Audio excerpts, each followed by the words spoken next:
Hey, what's up, guys? What's up? Welcome back to the Babbling Pastor podcast with your friends, your best friends, Michael. Wow, we're the best. My name is Rob. Well, I guess we really shouldn't introduce ourselves I, because I, we're best friends. I was going to say, I think if we have to, just by default, if we have to say, "Hey, I'm your host, Michael, and I'm your host, Rob," I feel like best friends just went out the window a little bit if we have to do that, or maybe we're doing that and we don't have to. I don't know. It's a really awkward friendship. We're like, you just introduce yourself every time. Every week, I'm going to start doing that at church every week. Hi, I'm Hey, Rob. I'm Rob. We haven't met, right? I've been going to this church for 5 years, Rob. Oh, Yeah, I'm sorry, I don't remember you. yeah. Bro, I'm in your small group. Well, clearly you need to be more rememberable, Jim. Okay, Yeah, we started off on a bad foot. I'm going to get canned for being senile or something, and they're losing trust in me or whatever. So, Hey, where am I at? Where am I at? Anyway, so today we are continuing our James study, and this episode here, we will be done with chapter 4. We are just I wanted to say chucking, but chucking our way through is not the proper terminology. Is chugging the right word? yeah, I would say plowing. Plowing, farminology. All right, so we're plowing our way through the last part of James here. Up till this point, not that this is your first episode, but this is your first episode, we have went through James being really giving practical advice, but really in the last chapter or so has kind of dug down into really giving some more firm advice to the believers about not being worldly, how they should interact with one another, because, well, I mean, if you've been in church 5 seconds, you know that we all need to hear that. So now we've gotten to James chapter 4. Today we're going to be starting at verse 13, and we'll read through verse 17. So I'll read that real quick, and then we'll just kind of get into digging through it. It says this: "Come now, you who say, today or tomorrow we will get into such and such a town and spend a year there and trade and make a profit. Yet you do not know what tomorrow will bring. What is your life? For you are a mist that appears for a little time and then vanishes. Instead, you ought to say, if the Lord wills, we will live and do this or that. As it is, you boast in your arrogance. All such boasting is evil. So whoever knows the right thing to do and fails to do it, for him it is sin." All right. So one thing I think that's important before, like, as we get into this, is just to remember what we talked about last time. He's went through and talked about how they interact with the world, how they interact with one another in regards to speaking to one another, how close they are to the world and the ties they have to the world. And then he gets into this part about how they plan out their lives, what they say they're going to do and what they're not going to do. And it really brings in, for me, this reality, like, it's a theme that James has had a couple times in this letter, but like, you're not in control. You're just not in control. Yeah. Yeah, as I'm reading this, I think about all of the times that, so I've actually only recently, within the past I would even say 6 months, made a much more intentional effort to, like, regularly say, Lord willing, or just as a reminder, right, to myself, a little bit, and there certainly there are plenty of times I think that kind of thing, and so I'm not, I try not to make plans that or commitments, especially, that I'm not sure, if something comes up or whatever. But just adding that phrase, Lord willing, or, if just that acknowledgement that, like you said, I'm not actually the one that's in control here. And I think he says this, like he says everything in this book. He's saying this because this is a problem, right? And this is a problem that's very I gotta say more than just that part of the word. Transferable. There we go. Okay. I was like, don't look at me. I clearly don't know English. So I kept wanting to say transformational, but that was definitely the wrong word.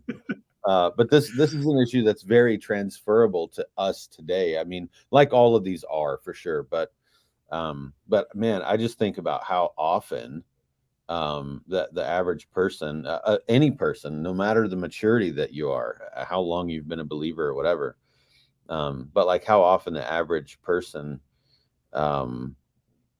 makes all of these plans as if I'm the one that's in control, rather than holding everything that I plan with open hands, right? And just understanding that it is my responsibility to steward my time and to steward the resources God gives me, and to steward the family God has put in front of me. But so planning is necessary. It's good. You would be an irresponsible steward to not plan. But there's that caveat there, right? Like God has given me things to watch over that are His, and so planning is a must. It's an expectation from God that we do those things, steward what He's given us. But at the very same time, do all of that planning while understanding that it's God at the end of the day who tells, we hear about in Psalms, that whatever the Lord wills, He does. Whatever the Lord desires, He does. And so and you see this throughout all of the scriptures, right? This happening. And so I think it's healthy, even from a purely spiritually beneficial standpoint, for me to be in a place where I'm doing my best to plan ahead and that sort of thing. But ultimately, it's a God thing. Like, ultimately, even if my plans come through to the letter, it was because God helped me plan, and then God was willing to that it was God's will that ended up the way that it did. Yeah. Well, and I think it ties into to the like we said contextually the verses before as well. I mean, he's talked about previously, like, you're not the judge, the law is the one that does it. You don't put yourself in place of the law. And then this sort of follows the same thing when she's like, hey, you say you're going to do this and that, but you don't know what's going to happen. So don't assume that you're the one that's in control. Like you said, God wills, God will do. And it really comes down to this understanding that like the line, what is your life? Like, what are you? Yeah. For you are a mist that appears for a little time and then vanishes. And when you understand that, then you're able to say what James says here, which is, you will say, then if the Lord wills, we will live and do this or that. There's this real understanding, and this is what I've noticed between. I don't know how to really term it, use, to say it in a way that's not going to be insulting to people, but maybe younger believers versus people that are like far more mature in Christianity than I am. That there's this real understanding between like a lot of the people that are older, that have been Christians for a long time, that like if something happens, there's this trust they have in the Lord that is like, yeah, this is terrible, but He's got it. Like there's this understanding that like I'm not the one at all in control. Like James's whole point is like, if you say you're going to do this, you're boasting in your own arrogance as if you have control of the situation. And again, like you said, it's not that you shouldn't plan, but there is this understanding in the mature Christian's life, it seems like, and James is trying to point them to that. Like, okay, yeah, your plan didn't work out. Well, guess what? It wasn't your plan to begin with. Like, whatever occurs, you as a believer say, all right, this is where we're going then. This is like, okay, well, this was not the left turn I would have taken. Yeah. But this is the left turn I'm on. So now I'm going to sort of roll with that, understanding that God's in control of the situation, even if it seems chaotic to me. And try, it almost seems like he's like this whole arrogant thing that he mentions. Like, if I try to not take control, because obviously there's a part you play in everything that occurs. Like, you should, like you said, be responsible. But there seems to be like this another level that if I try to control every little thing, there's this arrogance in me that says I'm able to do this, like I'm able to like move all the little pieces around. And James says in that you're acting in arrogance because you think you're the one that wills the things to happen, and you're not the one that wills the things to happen. Yeah, I think, I haven't studied it in this much depth, but it seems to me at first look that, he's in verse 13, they're making plans for at least a year. Yeah. And engage in business and make profit, all of that. And yet you don't know what your life will be like tomorrow, right? Mm-hmm. But then, oh, that's a good point. Yeah. When he says in verse 15, oh yeah, so they're making long-term plans, right? And he makes a short-term statement, mm-hmm. right? That even to I think I know some things that I'm going to be doing tomorrow. Mm-hmm. You know what I mean? But I think if you've lived very long as an adult, right? There and especially, my goodness, when you have a wife and kids and a family and then on top of that, when you are involved in ministry on a Mm-hmm. at a job level, I know. But really, no matter where you're at in life, if you've lived very long, there have been plans that you've made or things that you were sure, yeah, tomorrow we're going to go to grandma's house or whatever. Mm-hmm. Right. And then things happen, right? Something comes up. And I think the extreme stories and versions of that, we have a person in our church that was in the hospital, supposed to be getting out yesterday. I think that probably happened. I have to check that out today, but someone was in the hospital, and it wasn't like a planned surgery, right? And so when that kind of thing happens, that's not, you can plan for that, and you should on like a financial level and that sort of stuff, so that, oh my goodness, if the worst happens, we're insured and we whatever, right? We have some savings we could dip into to get you there and make the trips and all that kind of stuff. But certainly they weren't expecting that, when he and his wife were planning the next week or 2 weeks, or thinking about even what they're going to do tomorrow. They weren't thinking, I think tomorrow, I think I'm going to go to the ER. I think that'll be helpful. Yeah, we were thinking movie, but maybe ER room would be better. And in fact, sometimes I'm sure, depending on the emergency room, it might be more entertaining than a movie.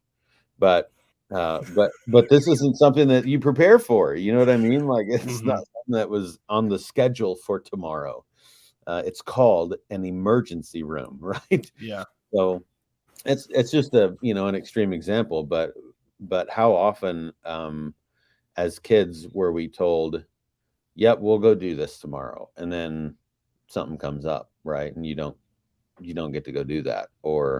And I think about how often I have done that to my children because something just comes up. And so yeah, they're making, in this particular example, which he seems to be making the point on purpose, exaggerated a little bit, like, yeah, we're going to go for a whole year, we're going to make all this money and do business and all this stuff. And what they're saying and planning isn't evil. Mm-hmm. I mean, what they're saying and planning is a responsible decision, probably. Right? We're going to go.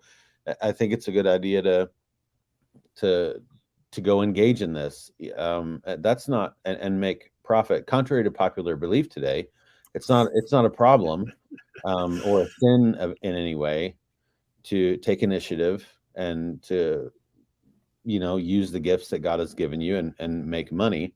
But how they're going about it is Mm-hmm. wrong. And in the last verse, which I think if anyone is going to mess this text up, misuse it, or misinterpret, it's going to be because of that last verse. Yep. You know. Well, I've heard that verse taken out of context a number of times. So. Yeah. Well, and I could see how, like, if you're a new believer or a first time Bible reader or something, you read this and go, wait a minute. So if I don't know, then it's not sin. Like, that seems confusing. Mm-hmm. Yeah, I didn't know, man. I didn't know like doing all those drugs was bad. Nobody told me.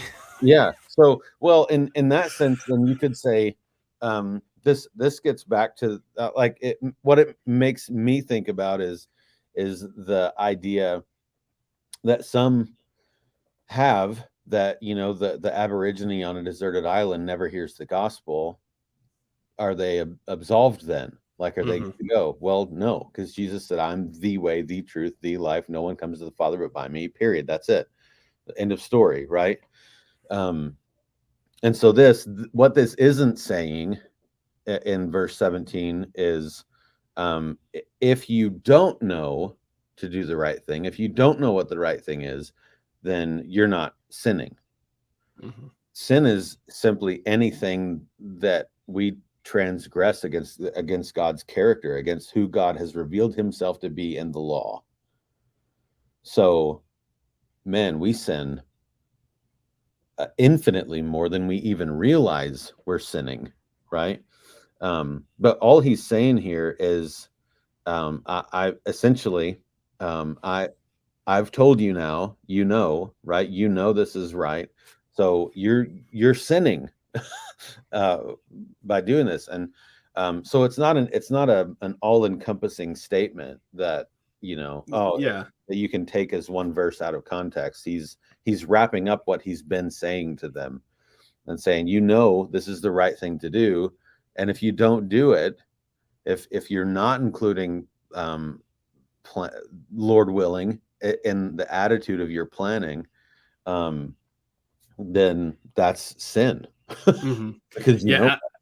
And I think that pretty much wraps up this whole thing. So 13 through 17, and I would argue maybe 17 could be included in the things he said before this in his line of thought, but these are still things that he's dealing with him and saying, you may like you're acting in this sort of way toward the world, or you're acting this sort of way toward other people, and it's specifically in this boasting and planning part, if you're acting this way, you know. So this, like, I really like the distinction you made in verse 13, where this whole like, hey, you have this big plan, cool, tell me what you're doing tomorrow. No, you don't know, cool, okay, well, there you go. And this idea of thinking you have like it all figured out, I mean, man, I tell you what. So like 5 years ago, I had a totally different job than I did now, with a distinguished, like, this path of like, this is exactly what's going to happen. And then that all in a moment fell apart. And in those moments, these verses like this go, oh, okay, yeah. Like, they ring true to the sense of like, I had this enormous idea of what was going to happen 18 months from now. And now none of that is going to happen. And it really like bring like those moments in our lives, I think, is especially as believers, are moments in which we go, yeah, I hold all of this as sand. None of it is solid for me. And all of it is literally falling through my hands because I control none of it. Everything. And that's a freeing moment, even though it's stressful for believers to understand that, like, I got none of this. Like, I can get up every day at 4:00 and run and, you know, eat everything healthy, which, by the way, you should try to take care of your body. But the idea being, like, just because I'm running at 4, just because I'm eating all the right things, just because I'm working out, does not guarantee I'm alive tomorrow. Yep. I could drop down dead and be the healthiest person in the world. And the same thing with with your work or with your family. Like, doing the right things does not necessarily mean that you are in control of the situation. That's just not the truth. And when we begin to think that way, I think there is this arrogance that comes along that James is talking about. Like, I got a 5-year plan. It's all written down. I know exactly what's going to happen. My kids are going to this college and this, and this is where I'm going to be financially, and this is the job I'm going to have. And James is like, cool. Okay. Tomorrow, like, what if this happens? And there's this idea of this arrogance of thinking that you can line out things and not include God in the picture when God's the one that's going to will it into existence anyway, way outside of your plan. I mean, there's people I know that, I mean, like what, like 20, 25 years ago, would either of us thought like where we are now? Like, who'd you think you're a pastor in North Dakota, right? I mean, it's one of those things where like you have no clue where you're going. Did you say 25 years ago? Yeah, where are we 25 years ago? How old am I? Okay, yeah, so about 20, 30 years ago. I would have said, what's North Dakota? Exactly. So it's that this idea that you think you have control of anything. Yeah. Now, again, like you said, that does not absolve us from planning and being responsible. But there is this open-handed responsibility, I think, that James is pointing to here that says, this is my plan. And if it changes, then I'll go with it. Like this adaptability as a Christian to say, yeah, this is what I want to do. And if God then switches the plan up on me, or in his sense, just keeps following the same plan he's already had, like I'll go with it. And like that last verse, I think is really important, like you said, to understand that like if you sort of buck against that, say, no, I know better than him. He goes, well, you're sinning in arrogance because you think you somehow control the universe and you can't even control tomorrow.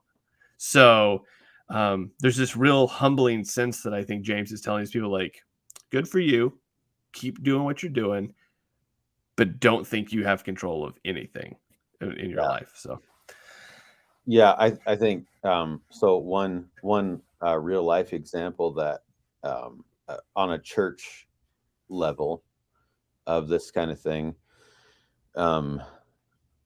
really being lived out, we do try very hard to when I say we, I mean the elders in our church.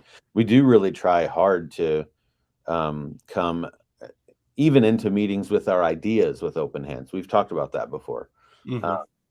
But so last year we were thinking about budget and thinking about what this year might look like, you know. Well, we've been talking about and wanting to do some a little bit of renovating to open up. We have this big sort of closet area from the 70s, you know, for like when you hang your coats up and all that. But we wanted to rip that out and make room for more seating so people would be more encouraged to stay after, and which they already do, right? But it's just another area for fellowship because that's, you know, used every Sunday rather than, you know, for like 3 months out of the year, right?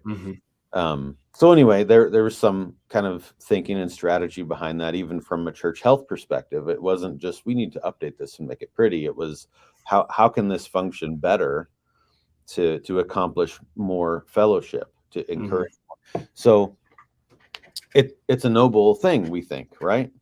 But God had a different plan. So we did all of the I shouldn't say we, I had nothing to do with this part, but we have one elder that is a property manager, like a landlord person, who also owns a construction company. We have one elder who did property management for 20 years and just sold the business a couple of years ago. We have one elder who's a shop teacher and he's the finance guru. And so we've got guys on our elder team that are really equipped to do all this kind of stuff. So they went out and did all the estimating and all of that stuff. And it was like just under or just over, I think it was just under, it was like 24,000, something like that we were thinking, right? For all that needed to be done. And so the idea was, let's put the line item in the budget for 25, just because then it'll be covered, right? And we'll come in under probably. Well, a few months goes by, and because this was a long discussion that was going on, planning, and then 2-3 months goes by or whatever. Well, then one day Irv, who is our elder, he's on the missions team for our church, came and wanted us to pray and to pray about giving a little bit toward it. That they're missionaries between just the terrible, I don't want to say poverty, but it's not America over there, right? So you can't just go to O'Reilly's Auto Parts or AutoZone and get what you need. And so they're one of our missionaries had been car in the shop. First of all, terrible car. Been driving it for like 15 kajillion miles, right? And this car is shared between 2 missionary families. Oh, wow. And it's been in the shop for a year waiting on one part that they just can't get. Well, so anyway, the prayer request was they're praying to raise enough money to get like a van or something that's used or whatever, but just something that and we were like, well, what is enough money? What are you suggesting that we give, and what are they looking for, and all of that? And I think he came in with, I don't know, like $3,000 or $4,000 that he wanted to recommend from our mission budget. And but they were asking to raise hopefully 25. So it was like, okay, well, that's stupid. That's what we were gonna, we've already got a line item budget for that. How in good conscience, right? Yeah. We rip a closet out and put some chairs in and get some new carpet. How could we do that when there's this going on, and it just so happens to be the same amount? Exact same amount. Yeah. I don't think so, Tim. Right. Yeah. So yeah, that was an interruption to the plan that we'd come up with. We thought the plan was, and to finish off the story, the renovation has been done now, right? Like God still provided, but that was precedent. I mean, that took precedent. That was a legit need from 2 missionary families. They ended up having enough to buy 2 cars, so that they could do what they needed to do, right? So that's one instance of real life church-wide kind of story like that. And I think that this this whole text, these 5 verses, to me, James is saying, look, Christians, you can't say, our Father in heaven, hallowed be your name. Your kingdom come, your will be done on earth as it is in heaven. You can't say that if you don't include his will in your planning, if you don't include that prayer in your planning and the understanding that is associated with that prayer. You have to include that. It has to be something burned into your mind. Otherwise, frankly, this plan could be all about just me making profit. It might not even, without God's will in mind, it might not even have to do with, I need an organ right now. Preach, preacher. I really should get a different mic. Do the no, keep going. Sorry to interrupt you. Those are great. Yeah, I mean, amazing points. Yeah, your motive might not even be right in the plans that you're making, unless you're thinking, what does God want? What is his will? Because the reason that Christians should anyway, attempt to be successful in the worldly sense when it comes to monetary gain and building up wealth and stuff, is to be a blessing.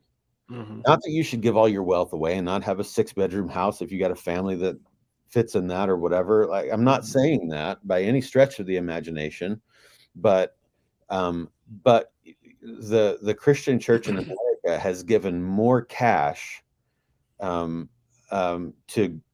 good causes to fight against sinful things like sex slavery and all kinds of things right across the world, have helped more of the needy than any other organization or in all of human history. So you can't tell me that it's a sin to build wealth. That's not a thing. Okay. As long as it's about God's will, about doing his work at the end of the day. And so this could even be a motives problem. If I don't have God's will in mind and heart, if I'm not able to say, I've made all of these plans, but Father, your kingdom come, your will be done on earth as it is in heaven. And just, to be clear, as it is in heaven means completely, like without question. God's will is never questioned in there. All it is holy, holy, holy is the Lord God Almighty, who was and is and who. That's the kind of thing that happens in heaven. There's no, well, I'll think about it. That doesn't happen. And so when I'm saying on earth as it is in heaven, the statement is saying, I trust you completely. I want what you want to happen more than I want what I want to happen. I just don't always know what you want to happen. Right? Yeah. No, I don't think there's anything to even add to that. That is such a good point.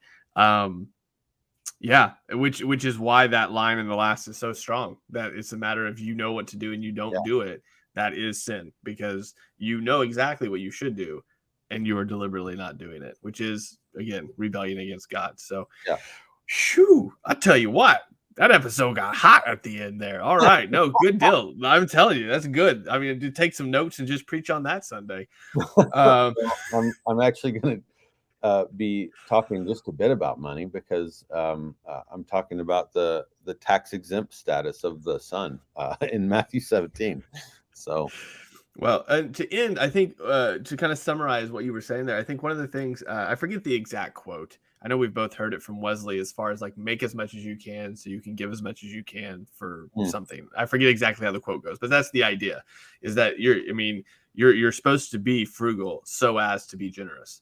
So like good deal. We're blessed to be a blessing. Yep. All right, guys. Well, hopefully you made it to the end there where it got really good and you were able to get some of that meat after the appetizer there. All right. We'll see you next time hey, we're almost to chapter 5. Next episode is chapter 5. And then we're going to finish out the book of James. So stick around next week. We'll see ya then. Bye. Bye.